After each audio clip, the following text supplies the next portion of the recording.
Gary Gulke, top producer, market strategy columnist, with some analysis on today's, again, I guess would say a blockbuster report out of USDA. It seems timely that we get some assessment by USDA, not only in just their supply and demand, but also in the production numbers, the acres, which is also has some implied numbers from the yield as well. So in corn, they lowered the yield in corn today by a couple bushels, and of course now it's the question. Big question was how many acres did we get planted? How many are prevent planted? Maybe in the northern plains, and how will this crop come out in the end? The USDA, and particularly WASDE, the World Agriculture Outlook Board, who determines these numbers, has some beliefs in their background that if we don't plant a certain percentage, 40 or 50% of the corn in the United States by, say, May 1st or May 5th in that area, then the odds of us getting an above normal crop diminish considerably. And of course, the longer that goes out, the lesser chances there are of a good crop. Now, last year we had ideal weather, and of course they did lower the yield last year and found out at the end of the year that yield was better than they thought. But until proven differently, this is not unusual for them to do this. And they're saying we're behind the 8 ball already. So they lowered the yield 2 bushels, a little more than I thought they might. And of course, if you look at the acres were left unchanged because they really don't know yet. We'll see their assessment on June 30th as they're going out now getting surveys from farmers as to what they finally did plant. And so if the belief is that there are going to be maybe 1 million acres out there that either didn't get planted or is not in very good shape or may not get harvested. So given the acres that we are looking at now as of the March 30th estimate, you could suggest that the yield would be lower if all those acres got planted. Now, if the acres now drop 1 million acres, and that says we lost the bad acres, and now there's more good acres in that yield, and the yield might come back up again. But I think the bottom line in the corn is that what you see is what we got. We may not see much change in the production side of it, and of course we're looking into 2010, and it gets very tight. They're down to 1,090 or 1,090 million bushel carryover, which leaves very little room for a problem. Now, if the yield drops, of course, each bushel per acre, that's another 70 million bushels that we don't have, and that means that carryover just gets tighter yet. And you can even think beyond that and say, all right, what if you only end up with 1 billion carry out? This year we have a carry in from last year's crop of 1.6 billion. So the carry outs carried into the following year get smaller, and demand should recoup even in 2010-11, which is next year's crop that we haven't even planted this year's yet, but this is the futures market, so we need to look ahead of that. Things look pretty tight further out, and there's been some comments by USDA that we need more and more acres further down the road to supply the ethanol, a rebound maybe in the livestock feeding demand. Livestock looks sick now, but of course we go through these cycles. Hopefully in a year things will look better. And, of course, all dependent on the world economy. But so for now, things are pretty tight. You just can't, you don't want a crop problem. And any heat coming out this year in July or August or something is going to, wherever the corn is trading at that moment, will make it very volatile again.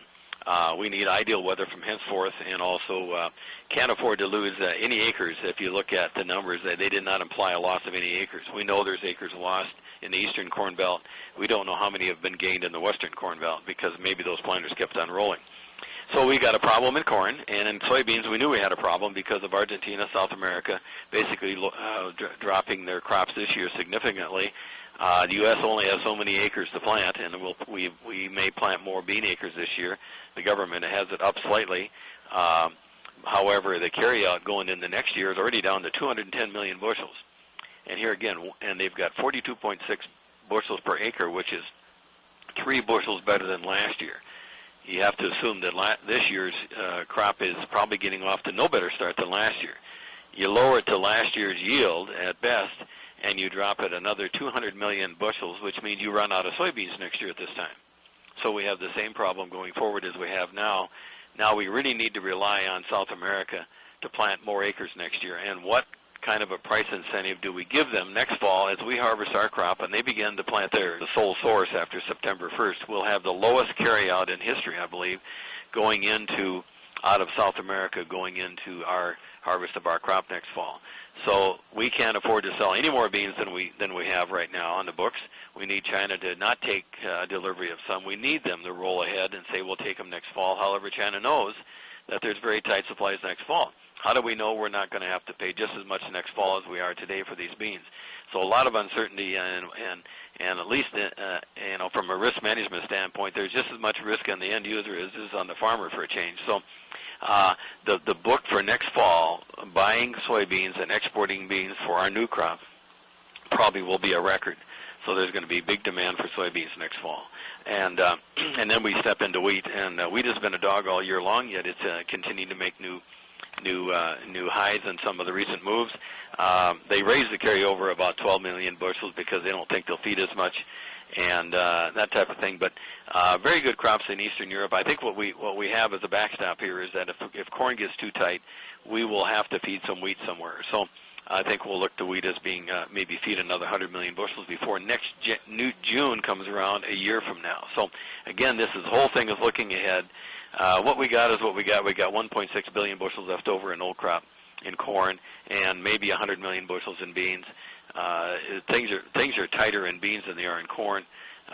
You can solve the problem in corn by feeding less to the cattle and livestock, but in the livestock industry, it has enough trouble, sufficient enough right now for the USDA to lower the demand for feed already without even looking at the stocks report by the end of June. So the market will be looking ahead at all these, certainly for with bated breath for the June 30th stocks report, but certainly nothing in here to tell us that corn's going to drop 30 cents and beans are going to drop $1. But we have gone up a long ways, and profit taking can be expected along the way. I think the biggest fear should be in the end user. If you're going to stick around in the livestock business, you better be covered. At SMS, Strategic Marketing Services firm, the consulting firm, we've been long corn all the way into the first quarter of next year. We're long meal all the way into the first quarter of 2010.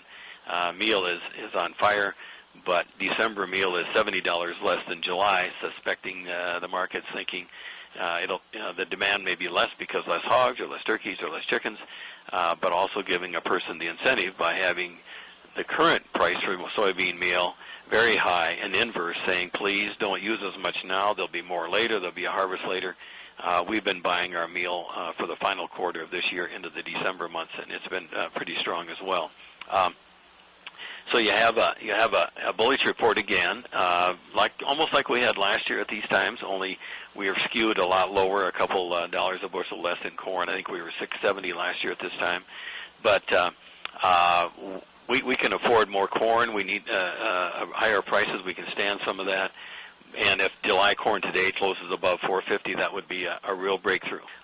We got a lot of money thrown at this world economy, and by the time we harvest our crop next fall, whatever it is, we'll have a pretty good handle on just how good our economy is, or did we get a false start. So for now, we're in the driver's seat as producers. The livestock guy's in a world of hurt. And now he needs to really hunker down and decide how he's going to handle this, and plug some of these numbers in. It could get a lot higher. I think corn could get 50 cents a bushel higher, and beans probably $1 to $2. There's nothing saying that we can't spot a $12 or $13 number in front of November beans, because there aren't going to be any in excess next fall to speak of when we go into harvest. A late harvest already means a shortage comes in August and September, acute shortage.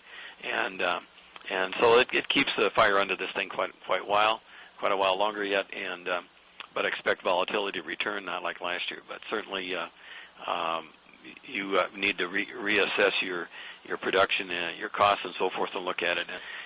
We haven't even begun the summer weather market yet, so hang on to your hat and good marketing.